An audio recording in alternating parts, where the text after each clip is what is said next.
Бүгүн 13-октябрда Бишкек шаарында көз карандысыз мамлекеттер шериктештигине мүчө мамлекеттердин башчыларынын кеңешинин саммити өттү. Кыргызстандын президенти Садыр Жапаров өнөктөш өлкөлөрдүн лидерлерин тосуп алып, жалпы сүрөткө түшүү аземи менен башталган саммитте өлкө башчылары алгач чакан курамдагы сүйлөшүүнү жабык режимде өткөрүп, андан кийин жыйын кеңейтилген форматта уланды. В рамках своего председательства Кыргызская республика ставила задачу внести вклад в повышение эффективности деятельности организации, углубление интеграционных процессов на пространстве Содружества и активному вовлечению государств-участников в процесс принятия и реализации решений.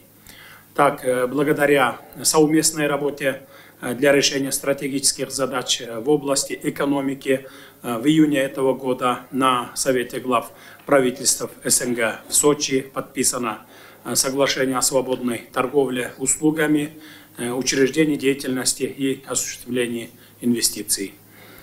Процедура его согласования была очень длительной.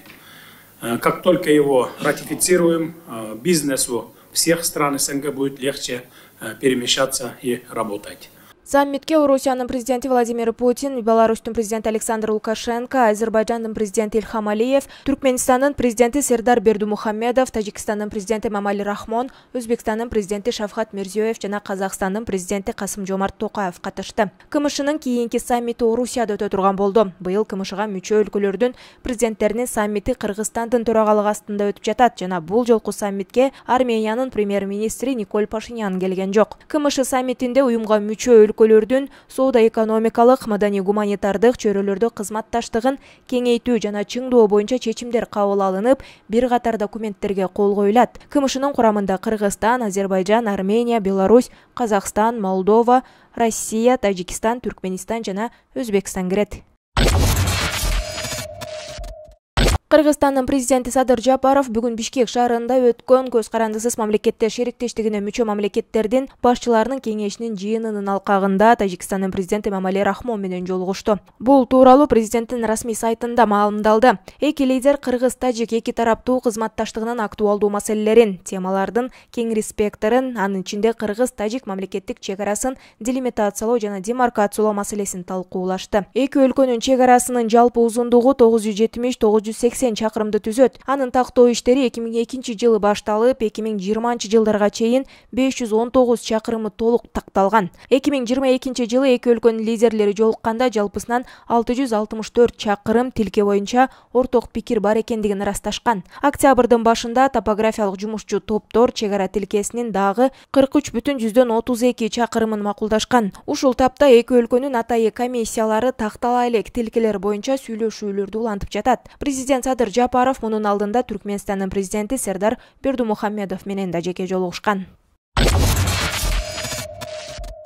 Бишкектин 1-май райондук сотунун чечими менен грек-рим күрөшү боюнча федерациясынын вице-президенти Ахрор Иминов тергөө бүткөнчө 4-декабрга чейин атай кызматтын тергөө абагында камакка алынды. Бул тууралуу маалыматты аталган соттун басма сөз кызматынан тастыкташты. Ахрор Иминов уюшкан кылмыштуу топторду каржылаган деген шек менен кармалгандыгын 11-октябрда улуттук коопсуздук боюнча мамлекеттик комитет билдирген. Атай кызмат Иминов Камчы Гөлбаевдин кылмыштуу тобунун айрым мүчөлөрүн каржылап келгендигин, ал кылмыш жаза кодексин уюшкан кылмыштуу топ түзүү жагы катышуу беренеси менен козголгон кылмыш ишинин алкагында кармалгандыгын тактаган. УКМК 4-октябрда Бишкекте Крим чөйрөнүн анабашы аталган Камчы Гөлбаев атай операция маалында өлтүрүлгөндүгүн ырастаган. Гөлбаевди кармоо операциясы ишкерлердин өзгөчө ири өлчөмдө мүлкүн мыйзамсыз тартып алуу фактыларына жана Дөө Чыңгыз Кайманаты бар Чыңгыз Жумагуловду өлтүрүүнү уюштурууга катыштыгы бар деген арыздарга байланыштуу жүргөнүн билдирген.